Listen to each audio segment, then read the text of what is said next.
classes that I have taken that I thought I was supposed to take that weren't helpful. For example, communications. I do need a communications course. However, I was told that the communications course I had taken in the beginning covered two different sections of my degree path. Moving on from that, when I went to go over my ed plan again, because I have multiple counselors, unfortunately. I don't mean that in a bad way. It just sometimes can create a conflict. One counselor told me, "You're good," and the other one told me, "No, you still need this." So I picked it up again and then ended up dropping it midway because the teacher themselves told me you didn't need it, and another counselor had told me you don't need it. So I'm still up in the air about whether or not I need that class. One that I took that I really think I didn't need was forestry.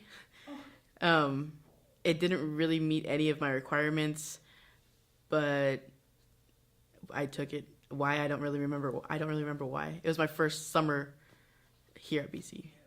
I think it might have been recommended by a counselor because it was on my SEP, student education plan. So that's why I enrolled in it.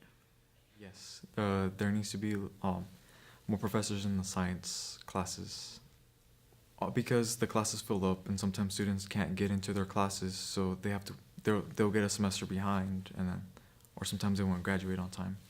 One of the classes I actually took was a math class that was not required. I took it during the summer, and then I took it as well because one of the counselors said that I needed to have it, and so it kind of wasted a semester of my time there. But it was a math class that wasn't required that I was told that I needed to take.